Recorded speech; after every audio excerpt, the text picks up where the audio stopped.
गुन्हे शाखा घटक 1चे पोलीस निरीक्षक अमोल वालझडे आणि त्यांच्या टीमला माहिती मिळाली होती की मुंब्रा शिळडागर हद्दीमध्ये एक इसम हा अंमली पदार्थ विक्रीसाठी येणार आहे. मेफेड्रॉन MD हा अंमली पदार्थ घेऊन तो विक्री करण्यासाठी येणार आहे. त्या अनुषंगानं ACP शेखर बागडे, पोलीस निरीक्षक अनिल शिंदे आणि त्यांच्या टीमने सापळा कारवाई आयोजित केली, ज्यामध्ये सलमान मुन्ना शेख राहणार मुंब्रा याला ताब्यात घेऊन त्याच्याकडून झडती घेतली असता त्याच्याकडे एकूण 1 किलो 520 ग्रॅम मेफेड्रॉन MD हा अंमली पदार्थ मिळून आला.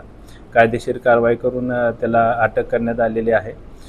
सदर मुद्देमालाची किंमत अंदाजे 3 कोटी रुपये आहे. त्याचा पोलीस कस्टडी रिमांड हा 31 तारखेपर्यंत आहे.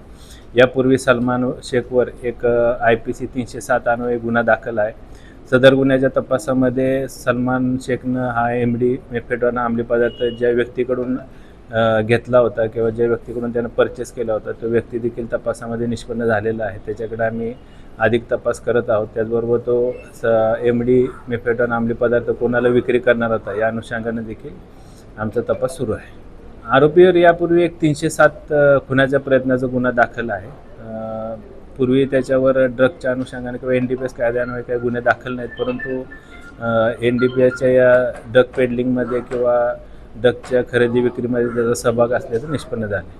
हा ड्रग्स कुठून आणला होता? ड्रग ज्या व्यक्तीकडून आणला होता तो व्यक्ती देखील तपासामध्ये निष्पन्न झालेला आहे. त्या व्यक्तीकडे आम्ही अधिक तपास करत आहोत. अजून आरोपी निष्पन्न होऊ शकतात, कारण या ड्रगच्या खरेदी विक्रीमध्ये इतरही काही इसमांचा सहभाग असल्याचं तपासात निष्पन्न झालं आहे.